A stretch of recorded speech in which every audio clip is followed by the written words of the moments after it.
One of the things that I so love about our church, and I must say the thing that attracted me right at the very beginning, is the way in which it engages all of our senses. Sight and sound most certainly predominate. Church architects, especially of former ages, created buildings that radiated not only a sense of strength, of order, of proportion and beauty, but also buildings that naturally amplified the human voice. Buildings that allowed the varying sounds of the pipe organ and choir to be cast into all corners. Sight and sound and touch, the feel of the prayer book and the hymnal, the chalice in your hand and on your lips at communion, the bread on your tongue, and your hand in your neighbor's hand at the peace. Embrace meeting embrace, lips meeting lips, or hands upon the head or shoulders, and the cross being traced upon your forehead, as we seek God in times of stress and pain, for comfort and for healing. And taste, well, there's not so much of taste, but still there it is in the sacrament when we take the wine into our mouth. That intimate moment that we have with our Lord. And also as we experience the particular flavor of the wine and of the bread. And smell. Especially do I love it when I walk into the church after one of our festival days and the odor is inescapable of sweet-smelling incense lingering in the space from the ceremony that took place the day before. You know, there are those churches where incense has been a regular and in abundant use for years and years, for so long and for so often that it has been absorbed into the walls and into the woodwork, into the prayer books and hymnals. So much so that it is part and parcel of the fabric of that place. All of this is a reminder of the closeness and the connectedness of body and spirit. The church, a place where we meet God with all of our being. Today we have heard the story of Jesus coming to dinner at the home of Lazarus, where a most unusual event took place, where Mary poured onto Jesus' feet a costly perfumed ointment called nard, or as we call it today, spikenard. And we are told that the house was filled with the fragrance of the perfume. And as I read that, I got to wonder about the duration of that scent. Was it here today and gone tomorrow? Or was it so intense and so powerful that it settled into every nook and cranny of that place? No longer overwhelming, but forever subtle, a reminder of the holy event that had taken place that day. That holy event. It was an act of adoration, the adoration of Jesus coming at a most crucial time in his life. And it reminded me of the prayer that we offer when we come to the stations of the cross. As we begin, we adore you, O Christ, and we bless you because by your holy cross you have redeemed the world. Jesus was adored by this woman Mary, while at the same time he was on a collision course with the civil and religious authorities. He knew it, and his closest associates knew it as well. For him, the end was in sight. So her ministry to him that day could not have come at a better time. Now, just how insightful Mary was into what she had done is an unknown. We can only guess. Jesus himself, according to the details of the story, connected what she did with the anointing of the dead, the burial practice of embalmment. So what was on Mary's mind? Well, we don't know. We can only speculate. But the bottom line is this, that Mary loved Jesus so very deeply. She did for him what others around here would have thought was foolish and wasteful. I love you so deeply that in order to give expression to my love, I must get down on my knees and cleanse your feet with the costliest material that I possess.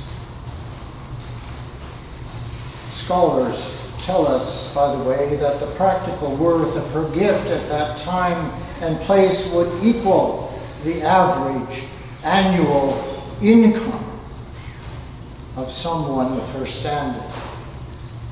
Average annual income.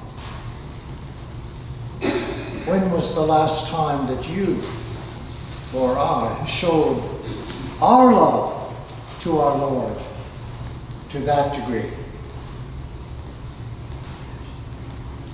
Judging by my own personal inclinations and experience, I suspect that the generosity of most of us comes out of mixed motives. You heard about the man who was judged to be the most humble man in all the land. And so the people gave him a beautiful badge adorned with blue ribbon with the inscription, "Most humble man in all the land." But as the story goes, they had to take it away from him when he started to wear it.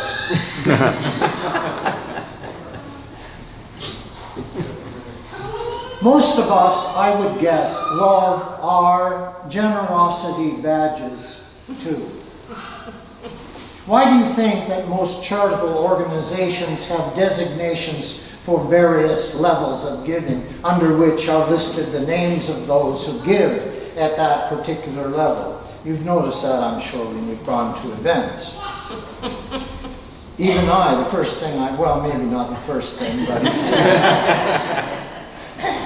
but when I open the program book at one of these events that's supported by charitable gifts to see where I fit in the list of giving categories, that's what I do.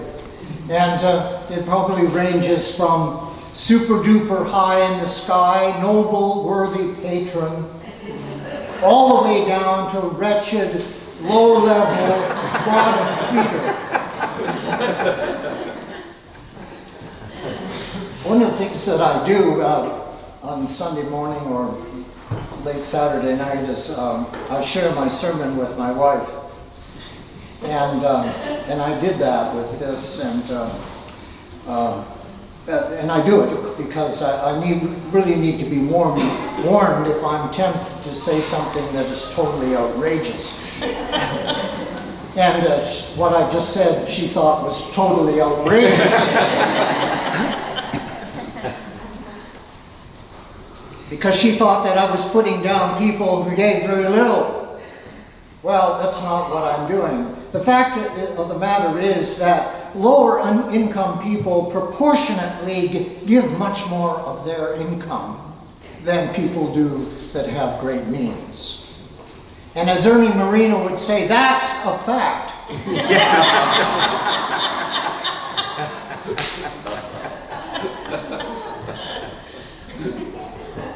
What I'm trying to do is describe the system that plays upon our egos in order to accomplish its ends. So, the first thing you see when you enter one of our hospitals or one of our cultural centers, museums, so on and so on, after you see the friendly receptionist, you see the giving tree. You know, the thing with the shiny leaves on it. And they're sparkling before your eyes, and on each of these leaves is the name of someone, or a couple, or a corporation, who or which gave a hefty donation to a building fund. Now, I'm not saying that there's anything wrong with that. Any worthwhile project needs to be funded. The money is not going to magically appear. And the people who are in charge of raising the money know how to get it. And one of the ways of getting it is by offering generosity badges that we can wear.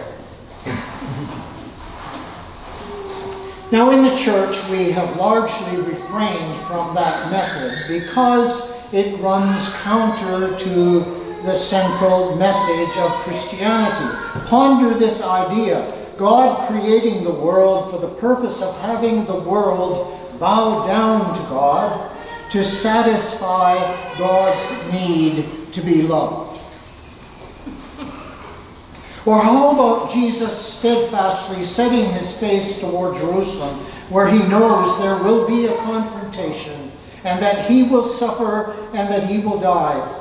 But he labors on because he knows that in the end it's going to make him look good.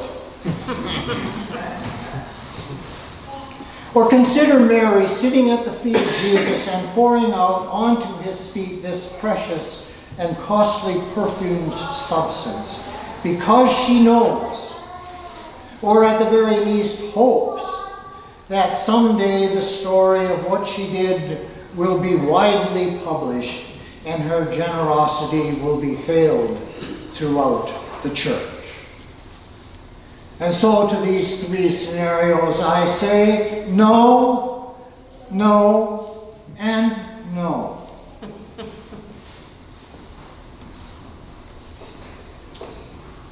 A couple of years ago, a kind and generous lady left several millions of dollars for the support and the upkeep of the mission of this church.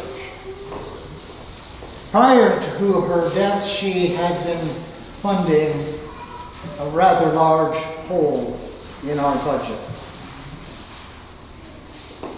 But one of the consequences that was not expected, one of the consequences of her generosity was a noticeable reduction in the total monies pledged by the rest of the congregation compared to what had been contributed in previous years.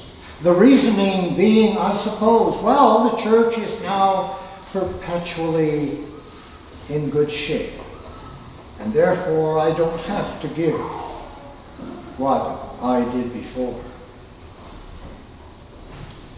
But thank God for the leadership of our church, not wanting to follow the example of the prodigal son who blew his inheritance in short order. Having wisely looked to the future and realizing that considerable amounts will be required to deal with deferred maintenance, as well as to keep up with current needs. And this is to say nothing about maintaining our priest and other members of the staff paid salary, who require paid salary.